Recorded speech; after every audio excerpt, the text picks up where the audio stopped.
agree. We can't let that frustration, I think, make us forget that we still have the greatest country in the world, and we're going to fix that broken leadership in 25 days. And I think it's been...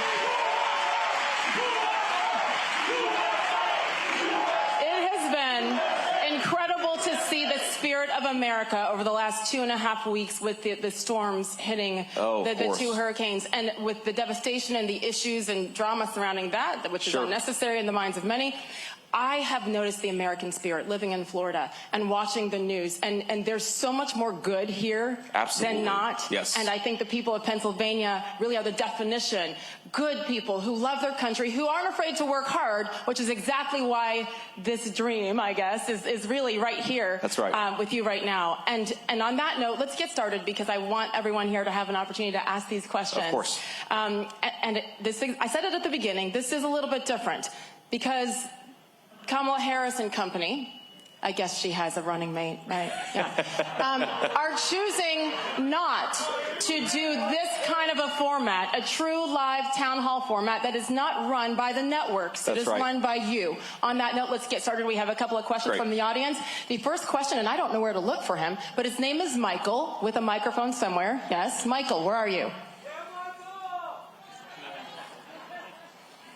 There he is. Good evening. My name is Michael, and I'm from right here in Reading. Owning a home is at the heart of the American dream, yet many people feel that home ownership is unattainable, especially younger Americans such as myself. What are some steps you'll take to tackle this issue? Yeah, well, great question, Michael. And look, I appreciate the fact that you want to own a home, because you're right, it is a big part of the American dream, I think, for a lot of families, certainly for me. And there are a couple of things that we have to appreciate that have gone wrong over the last 3.5 years, because I think in Pennsylvania the number is about 55% that home prices have gone up just in 3.5 years. And of course, rent has skyrocketed. And there are a couple of different ways to think about that, right? So first of all, you got to ask yourself, how do you lower the cost of building a home, okay? And there are two big things you can do there. Number one is you can, as President Trump says, drill, baby, drill, because we drive down the cost of energy. And you think about it, you know, the truck driver who's delivering the lumber and the building materials to the building site, well, if he's paying or she's paying 45% more for gasoline or for diesel, then you're paying more for a home, right? So that's one of the big drivers. And then the second thing is you've got to end the ridiculous regulations that make it hard to build things. I mean, we're in the Commonwealth of Pennsylvania. Pennsylvania is one of the proudest building and manufacturing states in the entire country. We make great things in the United States of America, especially in Pennsylvania. But between permitting and environmental regulations that have nothing to do with clean air and clean water, but are just about giving a bureaucrat a job, we have made it way too hard to build in this country. We are going to make it easier to build more homes for American citizens. And that leads me to the final point. It doesn't just matter that you get more homes, and that matters, but you got to make sure that American homes go to American citizens, people who have the right to be here in the first place. And I've got nothing against any person who wants to come here and build a better life. Of course they want to, because it's the United States of America. But when Kamala Harris lets in 25 million illegal aliens, you've got to house those folks somewhere. And that means American homes are not going to American citizens, and that is driving up the cost of housing. It is no coincidence that the very moment Kamala Harris started to flood the country with millions upon millions of illegal immigrants, housing prices shot through the roof. And the media doesn't like to talk about this, and Kamala Harris sure as heck doesn't like to talk about it. But unless we have American homes going to American citizens, we are never going to make the American dream of home ownership affordable. Donald Trump and I are going to make sure that our homes go to our people, and that's going to make it easier for you to afford a home. Thank you for the question. Yeah, and I think it's actually a very appropriate first question, right? Because we're talking about dreams, and that is everybody's dream. And for the last 2 years, it has seemingly been unattainable, and I think we all know why. I did want to point this out. J.D. Vance has no idea what these questions are, what the topics are. No idea.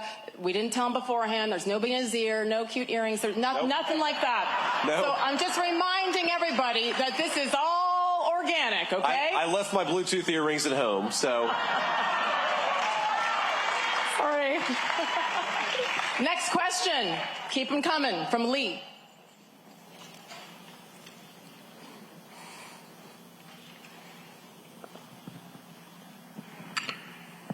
Good evening. I'm Lee from Birdsboro, Pennsylvania, and I'm a retired state trooper. My question is about something that many voters...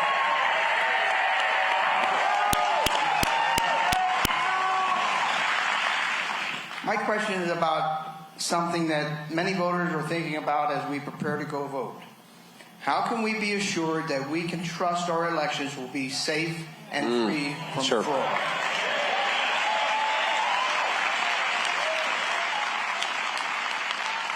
So Lee, another great question. Thank you for your service. God bless our men and women in blue who keep us safe every single day. We're very grateful for you. So let me answer this in a couple of different ways. And the first thing, I want to assure you that we're not getting everything perfect, and I would never say that we are. I think we're doing way better as a Republican Party on election integrity this year than we were 4 years ago. So get out there and vote. Know we're working hard on it, and we're fighting every single day to make sure that every legal ballot, but only the legal ballots count, right? That's important. We're going to protect people's right to vote. You know, we're doing a lot to make sure that happens. And a lot of this stuff doesn't make headlines, Lee, but it's little lawsuits that the RNC is filing now that they weren't filing 4 years ago. Things like making sure that our voter rolls only have American citizens. Things like, of course, we're proud, by the way, to have the support of Bobby Kennedy, right? We're excited about that. But the Democrats have been fighting to make sure that Bobby Kennedy stays on the ballot. And, for example, in North Carolina, Bobby Kennedy will not be on the ballot because of the efforts of the Republican National Committee. Things like what kind of signature verification do we have to do for those mail-in ballots? We want to make sure that, again, the legal ballots count, but we want to make sure that we're following proper procedures. And the RNC's filed over 100 lawsuits just in the last few months to make sure that every legal ballot counts. We're fighting for it every single day. Now, that doesn't mean, Lee, and to all of you, I know we all care about this issue. That doesn't mean, of course, they're not going to change things or try to pull something in 24 that they didn't pull in 2020. Let me just take a totally random example off the top of my head.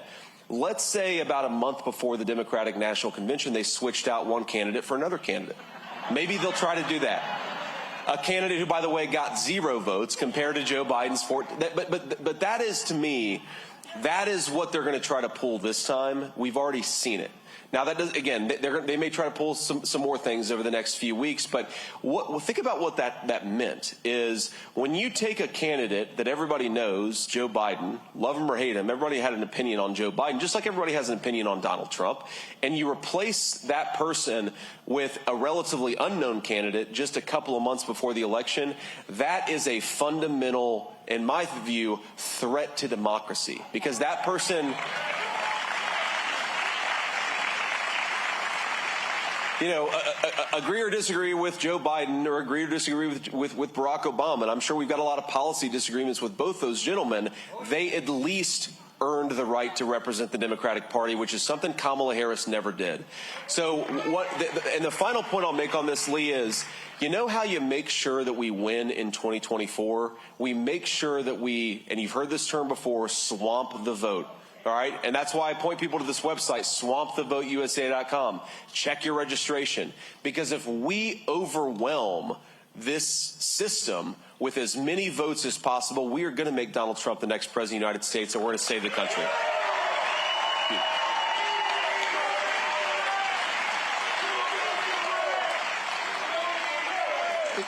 Can I share a quick story with you? This happened 6 days ago. I just moved to the great free state of Florida. That's right. Thank you very much.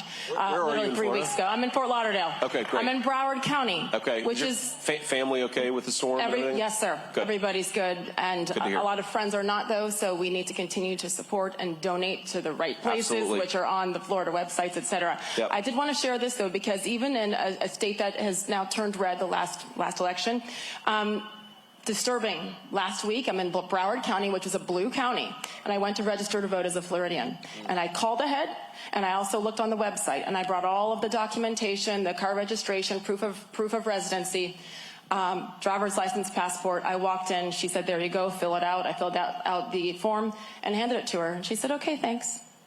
And I said, that worries me. Yeah. I said, don't you want to check my proof of residency? Do you want to check my driver's license? She said, no, you signed it. I'm sure it's the truth.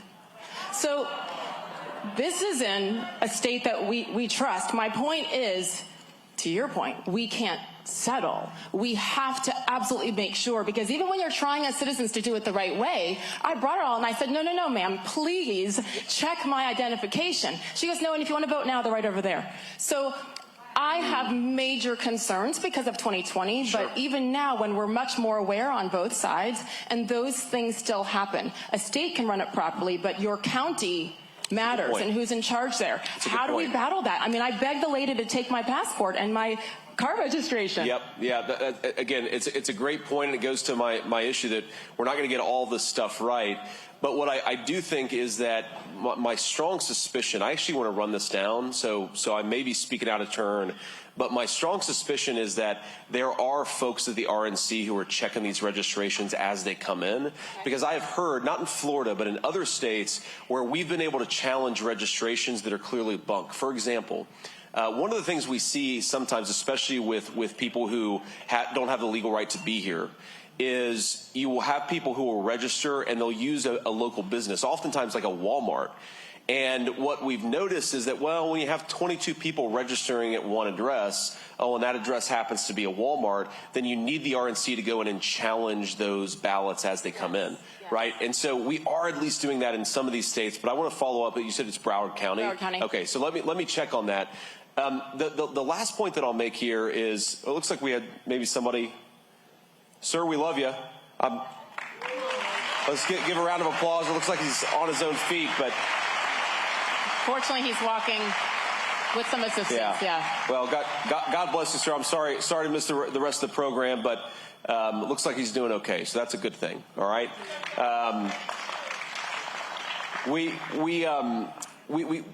There's a lot more that we can do, but we are actually tracking some of this registration stuff to make sure that it's going in the right direction. And again, with all acknowledgement that nothing's ever going to be perfect, you look at our registration numbers in Florida and in Pennsylvania, guys, we are knocking it out of the park right now. I mean, things are moving in the right direction, and that's a very, very good thing. So I say that not to say that we've got it all figured out, because we've got to work hard on it, knock on wood. I say that because we're winning this election. We really are. We just got to keep working at it. And, you know, I hesitate to bring it up, to talk about it sometimes, but I almost consider it like see something, say something. That's exactly That's not right. Yes. And so we have to do our part. But if we see things like that are or are not happening properly, isn't it our responsibility to report it and try to get this as close as possible? That's exactly right. And actually, so just a few days ago, I did a call with a lot of our poll workers. Some of you may have even been on that call, because one of the best ways to help out, obviously register to vote is the most important thing, voting most important thing. But if you've got extra time, I think it's something like 60,000 poll workers all across the country. But again, not just the poll watchers, but we've also got the legal support, so that if, for example, they show up in a precinct and the local precinct lead is a Democrat who says you have no right to be here, then we can go in and say, no, actually, you do have the right to be there. You do have the right to watch. So there are a lot of things that we could be doing. The poll watching is really important, because, to your point, see something, say something is the right principle, but it's going to take tens of thousands of us working together. It's not going to happen by accident. And I will say, once again, the RNC has done an incredible job and invested millions of dollars to try their best to make sure we have, I said we, right, attorneys really stationed throughout the country at these different polling places. And so I think it already feels much different than it did 4 years ago. No, it really is. And I will say, you know, giving a lot of credit to Chairman Michael Whatley here, who's the head of the RNC. So ask yourself, why is Michael Whatley the head of the RNC? And there are a whole host of reasons. But one of them is, you got to ask yourself, which states had pretty good, not perfect, but pretty good elections in 2020 and 2022. And I would actually pick two states. My home state of Ohio, we did things very well, a great credit to our local leadership, and also the state of North Carolina, which is a little tighter. It's more of a purple state than a red state, but they did their elections extremely well, and that's in part because of Michael Whatley's leadership. So part of what we asked them to do was, hey, take what you did in North Carolina and make it work for the whole country, and I think that's what we're working to try to do. 25 more days. That's right. Next question. Where is my friend Julia? Julia, there she is. Hi. Hey. Hello, Senator Vance. My name is Julia, and I have a chemistry and engineering background. And my biggest concern is about how we stay competitive, especially with China. The U.S. went from building 5% of the world's commercial ships in the 1970s, many in Philadelphia, to building about 0.2% today. Wow. Most of which has gone to China. How do we get these good-paying jobs back so we can build our ships in America? Thank you, Julie. Great question. And is it Julie or Julia? Julia. Well, thank you, Julia, for that question. You sort of hit the nail on the head. And I think the whole reason that President Trump ran in 2016 and the reason, like the thing that I most worry about when I wake up is protecting America's manufacturing sector. And I'll throw another statistic at you, which is that we still have the biggest economy in the world, thank God. But one of the things that is true is that if you look at manufacturing GDP, the Chinese are 32% of it and we're 18% of it, okay? And what that means is on the critical things that you need to make, ships, pharmaceuticals, the drugs that we put into the bodies of our children, the Chinese have a huge advantage over us. And we got to wake up. And we have to fight back against that. Now, there are a couple of different things that we can do, and number one is actually pretty easy. We just have to have bad leadership to stop screwing this up, because you ask, what is one of the major costs of manufacturing anything, whether it's shipping or something else? It's energy. And we've got, we're in the Commonwealth of Pennsylvania. We're sitting on the Saudi Arabia of natural gas. We just got to unleash that. And it'll... Now that will lower costs, of course, for everybody, because all of us use energy and we all use things that are made out of energy, but it also make it easier to manufacture in the United States of America. Because you mentioned, I think it was commercial ships, right, where we used to be 5%, now we're 0.2%. But of course, God forbid, let's say we get into a war with China, and I certainly hope that doesn't happen, but those commercial ships are going to start building warships very, very quickly. And this is the secret of why did we win the Second World War? Well, of course, we had the bravest people and we had the best troops, but we had the world's industrial might. No one could compete with America's manufacturing sector, and that's what we got to get back, or we're going to lose the next major war. That's what has to change. And I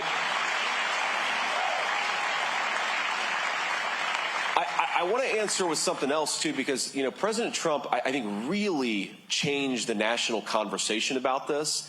And, of course, the media doesn't give him enough credit here, but we have to ask ourselves, okay, America has a lot of advantages. I think we got the best workers. We have great energy. We've got the best markets anywhere in the world. People want to buy and sell in the United States of America. But here's something, let's be honest, the one thing that the Chinese have an advantage over the United States, and I don't think it's an advantage they should be proud of. It's that they are willing to use slave laborers. In America, we want middle-class wages for middle-class work. We're not going to accept slave labor. So, ask yourself, okay, let's say the Chinese have a literal, and I'm not criticizing these poor people. Some of them are literally being used as slaves by the Communist Chinese Party.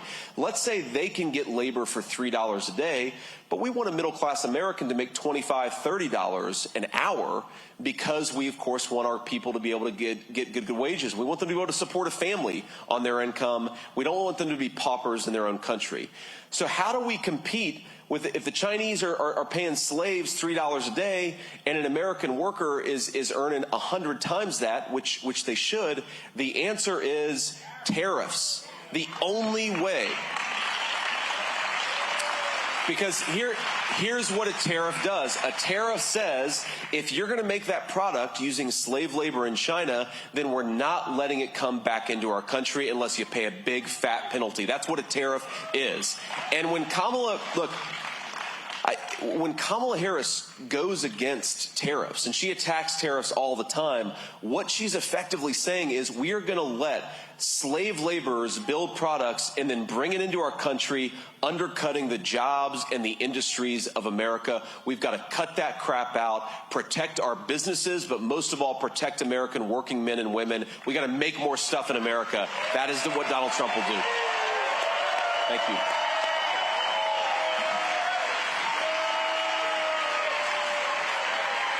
It is truly, whenever I've heard her talk about it and just witness things, it is truly anti-American. It is. And I think that's what we need to remember. Like sometimes I say, why?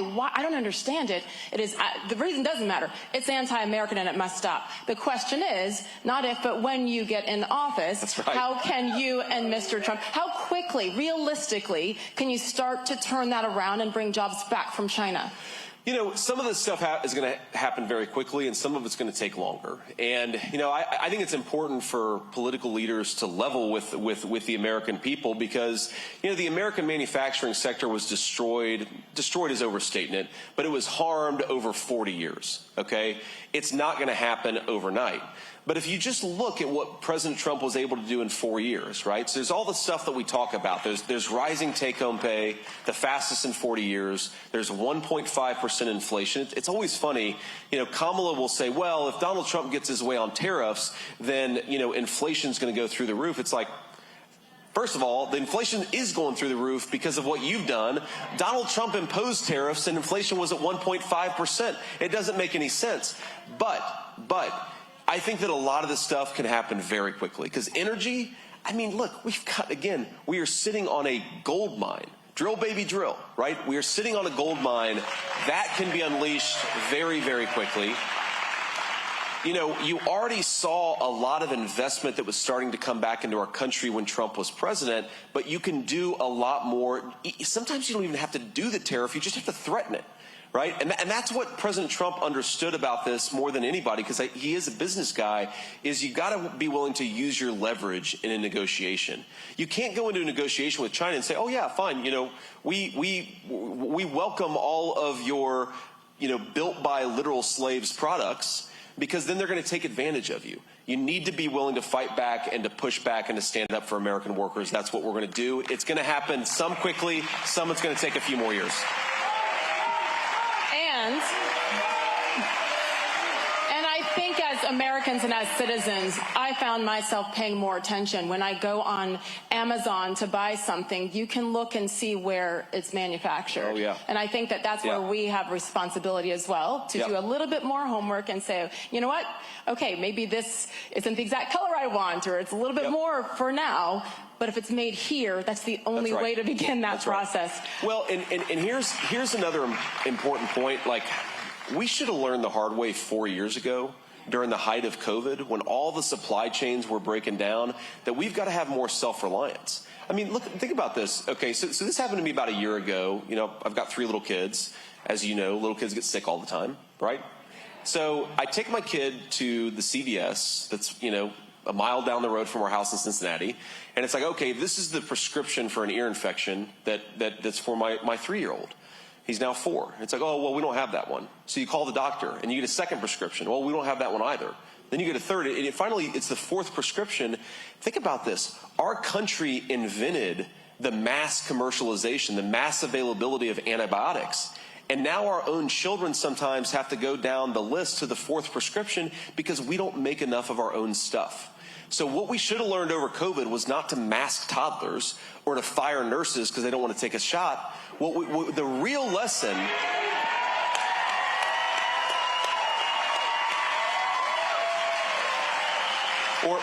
or other professionals, not to be too on the nose, but what we should have learned from COVID is we need to be more self-reliant. We can't rely on countries that hate us to make our stuff. That gives me But we didn't learn that lesson.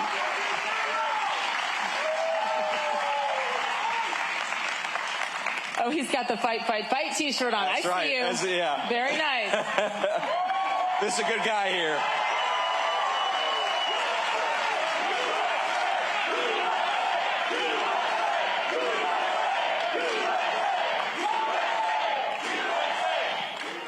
So so cool. Did we have an open bar before I got here? Is that what's going on? We can create one after, right? Tell me where to go after this, Reading, Pennsylvania. Okay, let's... The bar's over there. Oh, look, she's inviting The bar's us. over here. Okay. All right, sounds good. Be right over. I'm not picky. Next question. I should have asked how to pronounce it. Lazaro, help us. When you come to the mic, tell me how to pronounce it properly. There he is. Yes, How do you say your name? Lazaro. Thank you. Hi, Senator Vance. Hi. Thank you for being here. So I'm from Shillington, Pennsylvania. I'm concerned about what's going on in the world today. My son, like you, served in the United States Marine Corps. Here, here. Thank you, and thank him. My parents escaped communism and came to America for freedom. How will you and President Trump help us protect us from the spread of communism? Good question. Ooh. So first, Lazaro? Okay, Lazaro. Thank you for your question, and thank you for your son's service. And it's one of these things that's interesting. I don't know if you've noticed this, but when I talk to people who are really concerned about communism and really concerned about socialism, it's two groups of people that are really concerned about it. It's one, typically older Americans who remember the threat of the Soviet Union. And then it's also a lot of recent legal, of course, but recent legal immigrants who came from countries with communism. The people who experience communism, they know that it's something that we got to push back on and push back against aggressively. And there's too much, I think there's too much willingness to sort of wave this away and say, it's not really communism. And then, you've got the leading presidential candidate who doesn't want to lower grocery prices, which are up by 25%, by the way, by unleashing American workers and American businesses and American farmers, but wants to do price controls. Right? We should be scared of price controls. This is something that's actually been tried before, and what it leads to is scarcity. It leads to you not being able to buy flour or bread or apples at the grocery store. That's not what I want. I want to lower prices by unleashing America's farmers, making more food, and getting it to the people that need it. Right? That's how you lower the cost of food, not by price controls. And so, sir, I think one of the big things that we have to do and recognize is that the reason why people aren't as worried about the rise of socialism, whether it's overseas or whether it's here at home, is that our education system has gotten totally broken. And this is something we've got to fix back on. And this goes back to Julia's question a little bit earlier. I mean, look, 40 years ago, American public education was the marvel of the world. We led in reading, we led in mathematics, we led in language arts. And that was what was so cool about it, is that whether you were rich or poor or black or white, you got a good education in the United States of America. We believed that was the birthright of every one of our citizens. Well, now you've got American children. They might, be able to say that there are 87 genders, but they can't add 2 plus 2. Right? And we've injected so much progressive politics into our education system that it's not just, I think a lot of this stuff is crazy, and I imagine a lot of you think it's crazy too. I don't think there are 87 genders. I think that's totally bogus. But it's not just that that's bogus, it's that it distracts from teaching kids the core things that they need to know. And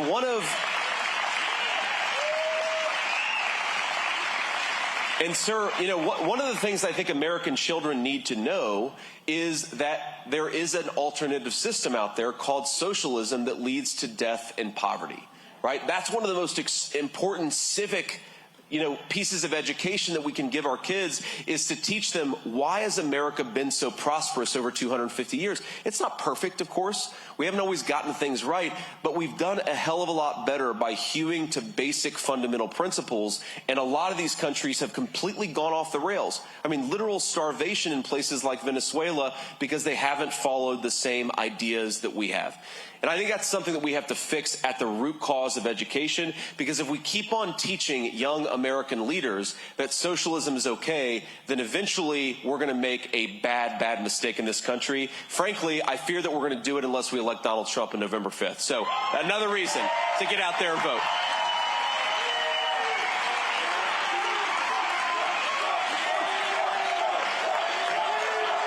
I just saw this beautiful baby. How old is she? Like 9 months. Oh, she's beautiful. Hey, What's her name? Start them young, right? Start them young. Evelyn Liberty. Give it up for Evelyn Liberty.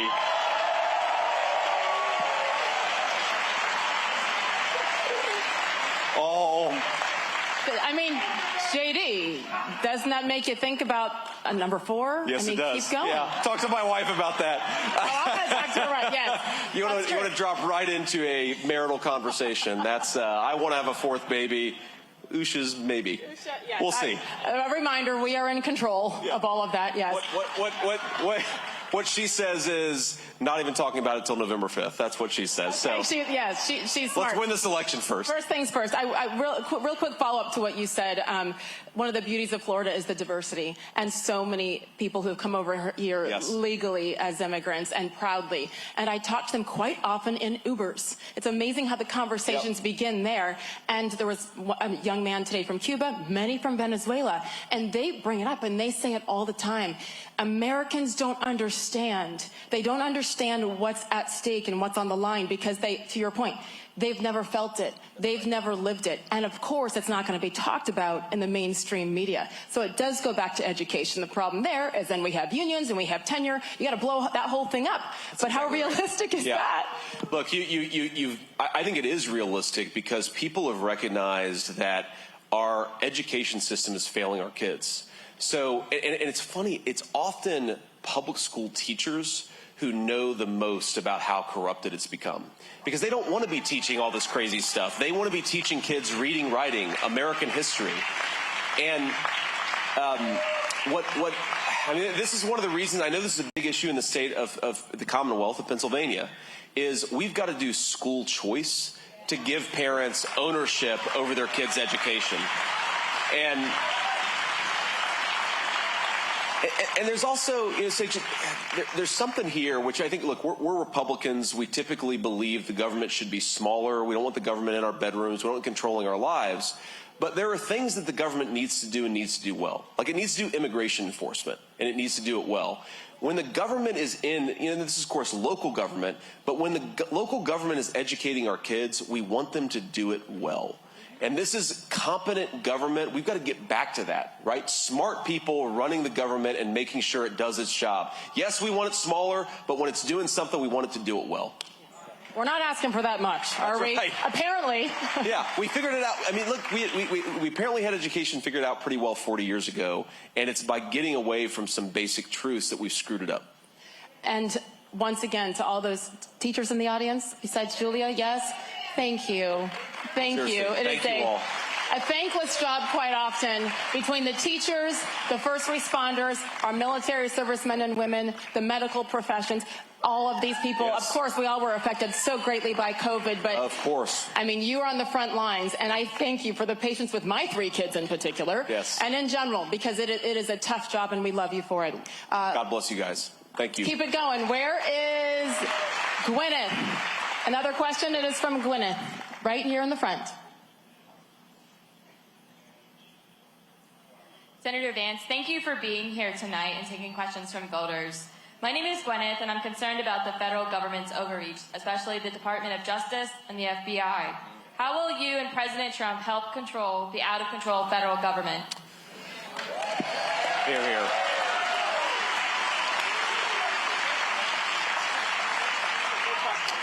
That is a very big question, and here's the simple principle that's going to guide President Trump and I when it comes to the administration of justice. Equal justice under law. It's very simple. We don't go after people.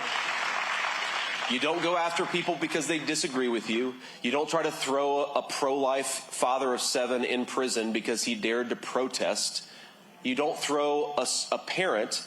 You don't have the FBI go after them at a school board meeting because they showed up to peacefully do what parents ought to do, which is to speak up on behalf of their kids. That's the fundamental principle. And I think the question is then, how do you apply that principle in practice? Here's one thing that I'll say.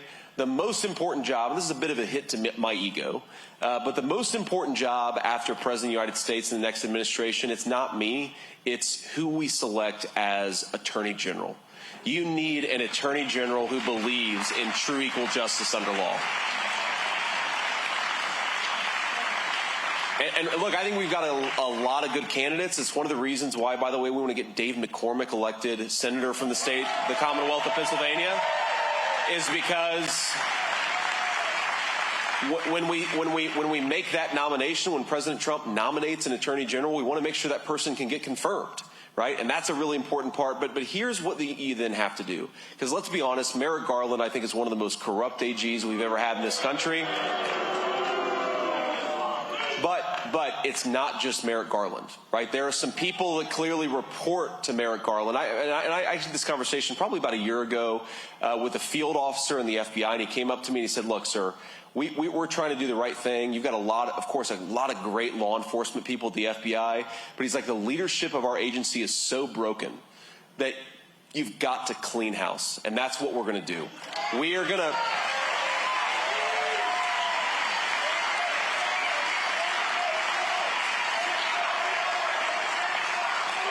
When we say drain the swamp, I mean, look, just go back a few years ago.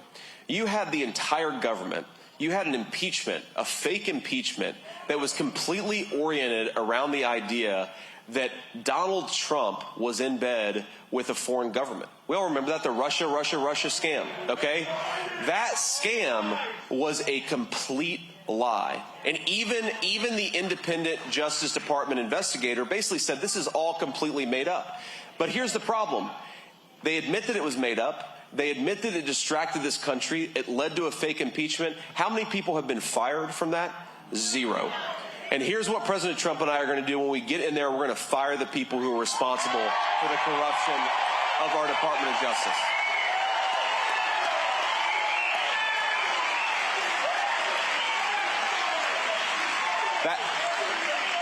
That's what we've got to do. And if you're not willing to do that, then you have no business running this country. Luckily, we've got a guy in Donald Trump who is.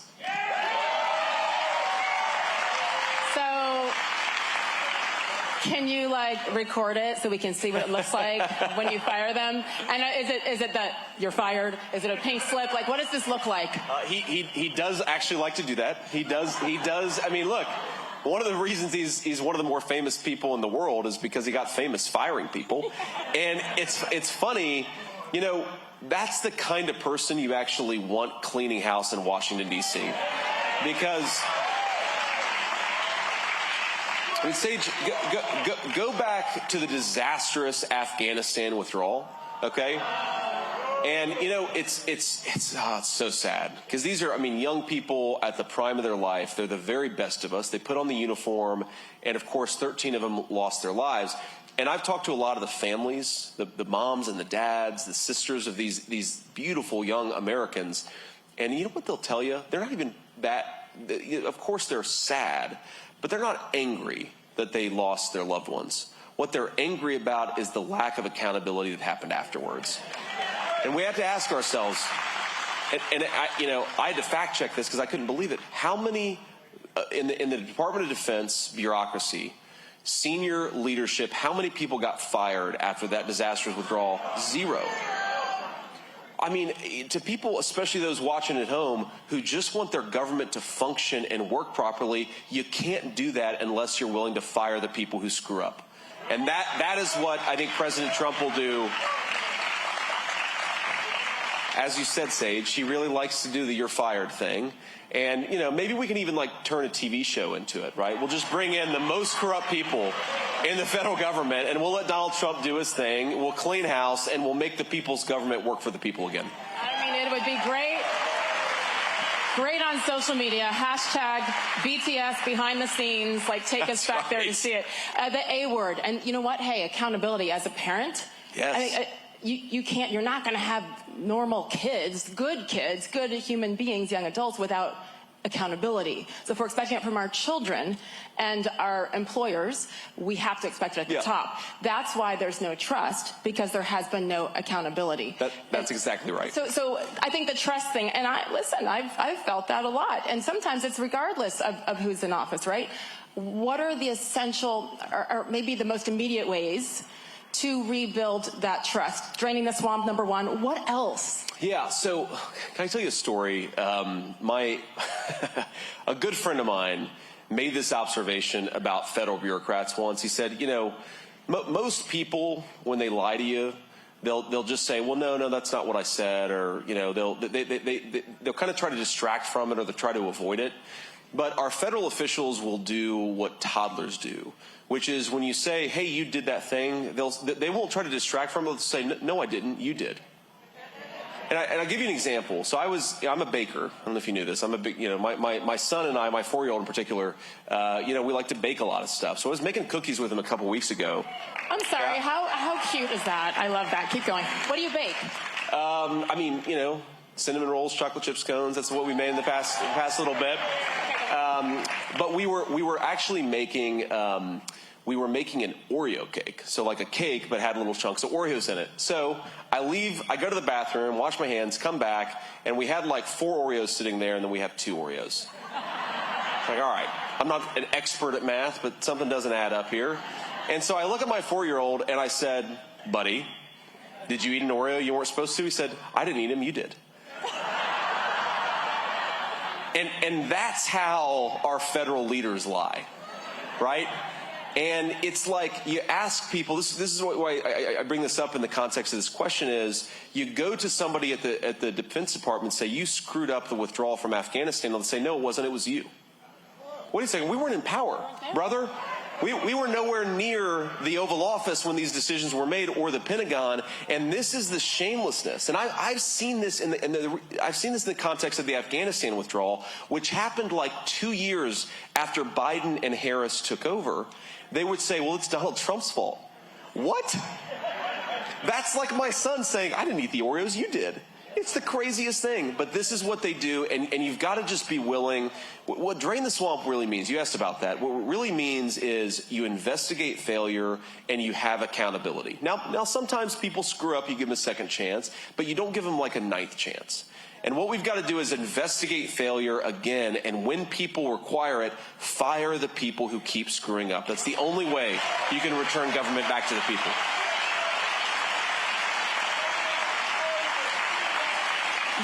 I call it the A word, accountability. And this is, I hope it's okay that I say this. If not, we're just going to pretend like it didn't happen. Fine. Right? It's not just live. 1,000 of our closest friends. It's fine. No.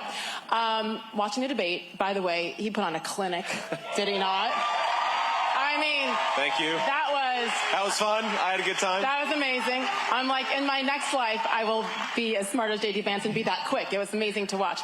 One of my favorite parts, there were many, but one of my favorite parts was when you got the inevitable question about how you had previously felt and talked about Donald Trump. Yep. And what did he say? He said, I screwed up. I've changed my mind. Yeah. Basically. Like, that's called accountability because you owned it. Yeah. And I really think that was overlooked because nobody else on the other ticket will ever admit, like, it's okay to grow. It's okay to change. Yes, absolutely. No, it reminds me, Sage, that so one, you're exactly right. And I actually try to make this argument to swing voters all the time. Look, you don't have to agree with everything that I say or everything that President Trump says, but he delivered peace, prosperity, rising take-home pay, and a secure border. Like,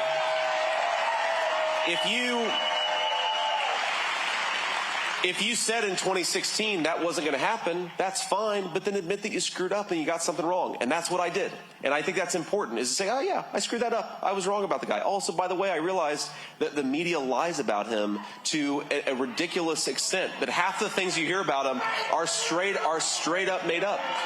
But you know, what's so funny about this is when Biden was still running, and they were trying to distract from the fact that he clearly didn't know what the hell was going on, right? And sometimes reporters would say, "Oh, well, clearly Joe Biden is not quite the same that he was in 2020." It's like, oh, that's putting it mildly. Or the same as he was 10 years ago. They'd be like, "Well, the other candidates, he's getting a little up there too. Is his memory totally perfect?" And it's like, wait. Donald Trump remembers what I tweeted about him at 9:12 p.m. in 2015. Like, to the word, and he still sometimes busts my chops about it, right? It's like one of the things I love about him is, we joke around with each other, but the idea, like, we have right now a person with the mental competence to do the job, and it's our guy. It's not anybody on the other team.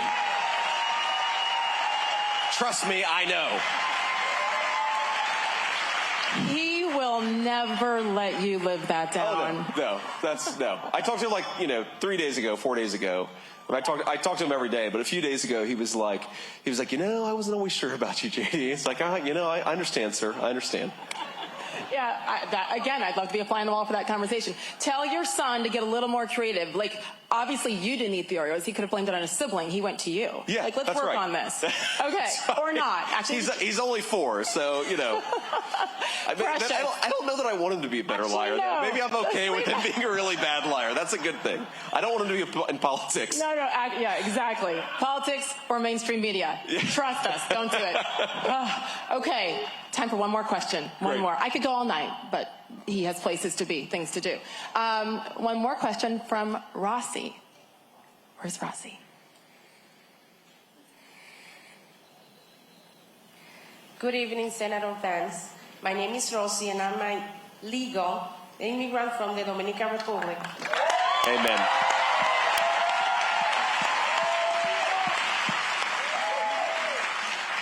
And me and my husband in the back, Jorge Lopez, we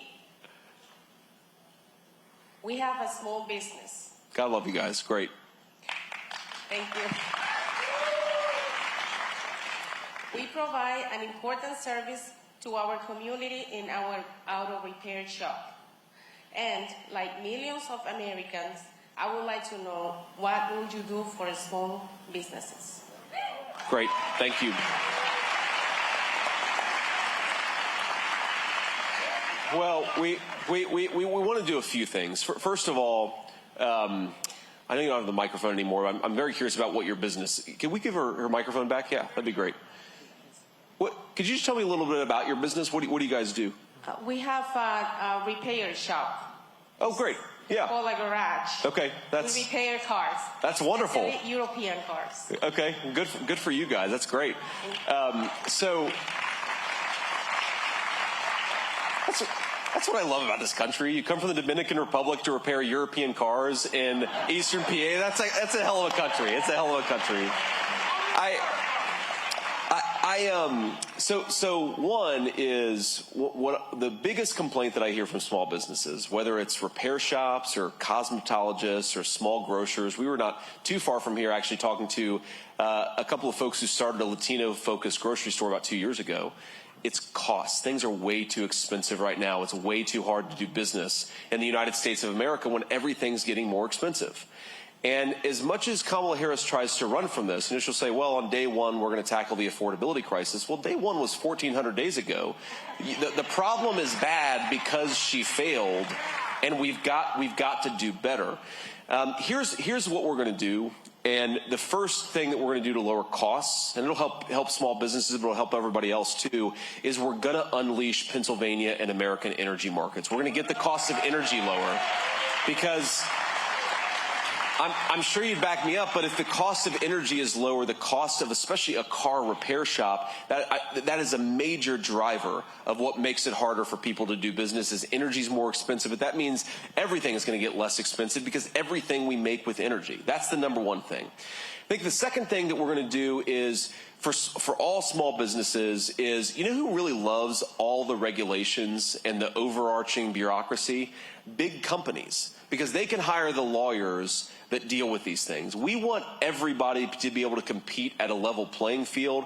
And when we reduce the regulations that exist in this country, I think it's going to benefit small businesses more than anybody else, because we want small businesses to be able to thrive and not have...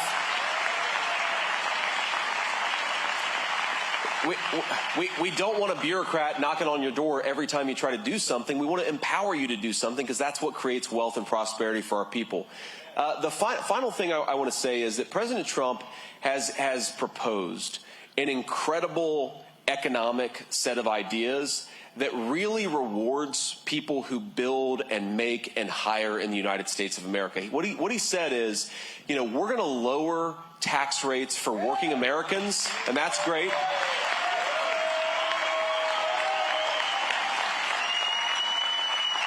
But he's also said we're going to lower business taxes, but only for the businesses that are hiring American workers. We're not going to reward people for shipping jobs overseas. we're going to cut your taxes because you've got a great business right here in the United States of America. So that's the three big things that we want to do for small businesses. But I'd love to have a conversation that's, not in front of 1,000 of our friends, but I'm sure that you've got a lot of other good ideas. I'd love to hear from them. And when we're back in the White House, one thing that's going to be different is we're going to listen to people. But we're thrilled. We're thrilled you're doing what you do. We're going to try to make it easier for you. God bless you, ma'am. And to continue to reward immigrants like Rosie, who did this the right way, who came to this country the right way, instead of rewarding people who are here illegally with, I don't know, free rent, free medical care, education system, you name it. I'm in New York a lot. I'm shocked and devastated at what's happened to one of the greatest cities in the world. And I know from day one it's going to go back to how it was when he left office, because to me that's the most heartbreaking thing, is we're not giving the money to those who have done it the right way and sacrificed. That's exactly right. I talked to it's such a good point. And we were in Tucson a couple of days ago, Tucson, Arizona, which, by the way, rally in Tucson at noon. It's 101 degrees. I'm like, what the hell are we doing here? This is a little hotter than I'm used to in Ohio. And we, I know people say it's a dry heat. It's true. 101 degrees is 101 degrees. I don't care if it's dry or not. So I actually talked to a woman after our rally. And, I just sort of, kind of went on a riff during this event. And I said, look, it's so insulting, not just to American citizens whose families have been here for 10 generations, but also for American citizens who did things the right way to come here legally. Because, look, I mean, there are fees that have to get paid. There are waiting times. There's, a lot of folks are waiting 10 years, 12 years before they can even get the necessary paperwork done. And it's so insulting to let in millions upon millions of illegal aliens to reward them with free housing and medical assistance. It's insulting to the... Be a follower of Jesus Christ to vote, and to vote biblically in this election.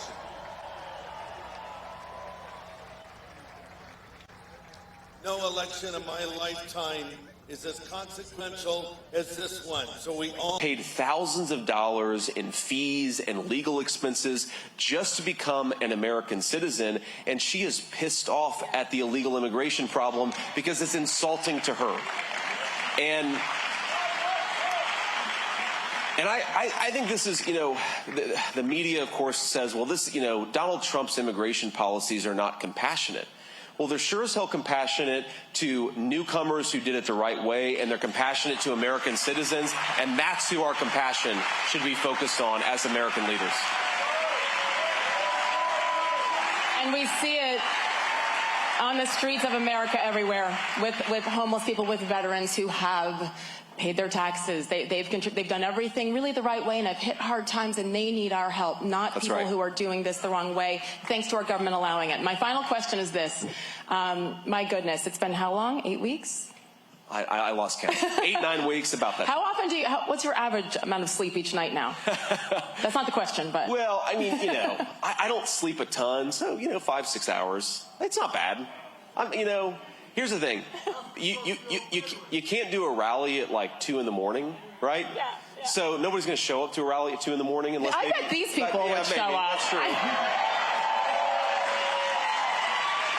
So there's only so much you can do during the day, and then of course, like at whether it's Sunday or a school day, my 4-year-old will wake up at 6:28 a.m. promptly on the dot, ready to party. So you don't really get to sleep in when you've got kids like that. No matter what time you get home. And I'm sorry, sidetracked. My question, and this is the final question, because to me this is maybe the most important thing, because at the end of the day, no matter what happens, you're going home to your beautiful wife and your babies. And as wonderful as this, I imagine, has been, life-changing, it's hard. And it's hard on the kids and the wife. What do you hope your 3 children, maybe 4, will take from this experience when they can look back, thanks to social media and technology, they can look back and see you doing this and going across the country to talk to people? What do you hope that they take from this experience with their father? So first of all, I will say, and I appreciate the question. It's not as hard as I thought it was going to be. in part because they can travel around with us, and in part because they're so young. They're like portable. You can throw them in a suitcase and take your kids anywhere when they're that age. Careful. Yeah. To the media, it was a joke. It's a joke. I do not throw my children in suitcases. That'll be a headline, New York Times, J.D. Vance assaults children tomorrow. But I mean, they really are so portable, and they'll go anywhere, and they just love meeting people, and so it is a challenge, and I'm not going to lie to you and say that it's not, but it's not nearly as hard on the kids as I thought it would be. Here's I guess what I hope they take from it is, speaking of dry heat,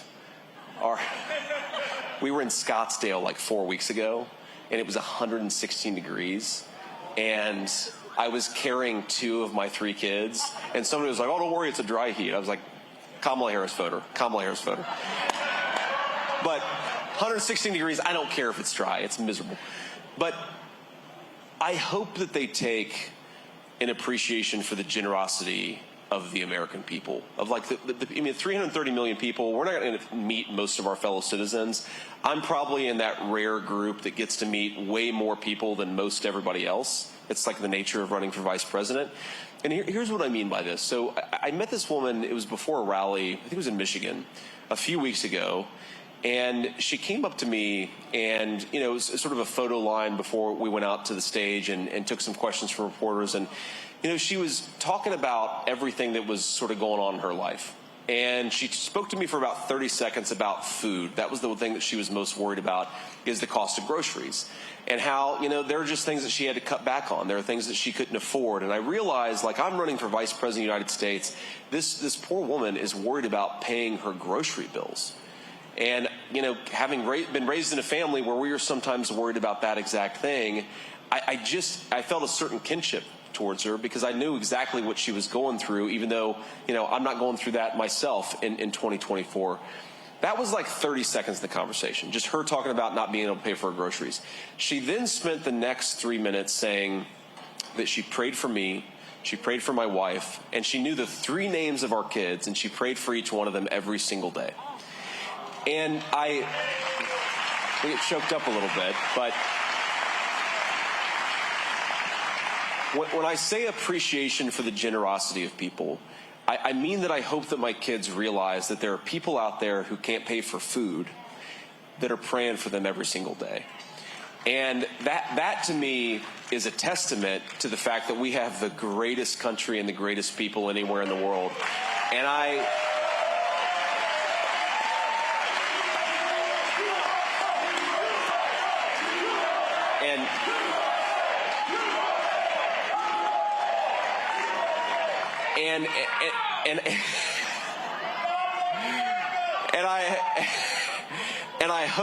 hope that's what they take the most from it, because the perspective that they've gotten. You fly into Tucson, Arizona, and these, it's not a landscape. I grew up in Ohio. Everything's green and lush, and there's water everywhere. But you go to Tucson, Arizona, and they have these crazy cactuses that look like they come from a painting, right? And then you come into central or eastern PA, and you see these beautiful mountains behind us. They're still green. They're kind of starting to turn, orange and red and yellow. And that's my favorite time of the year, especially in this region of the world, is fall. But the fact that you have people who are struggling to put food on the table, who still take the time to pray for, effectively a complete stranger, we have a great country, my friends. Let's go and save it together.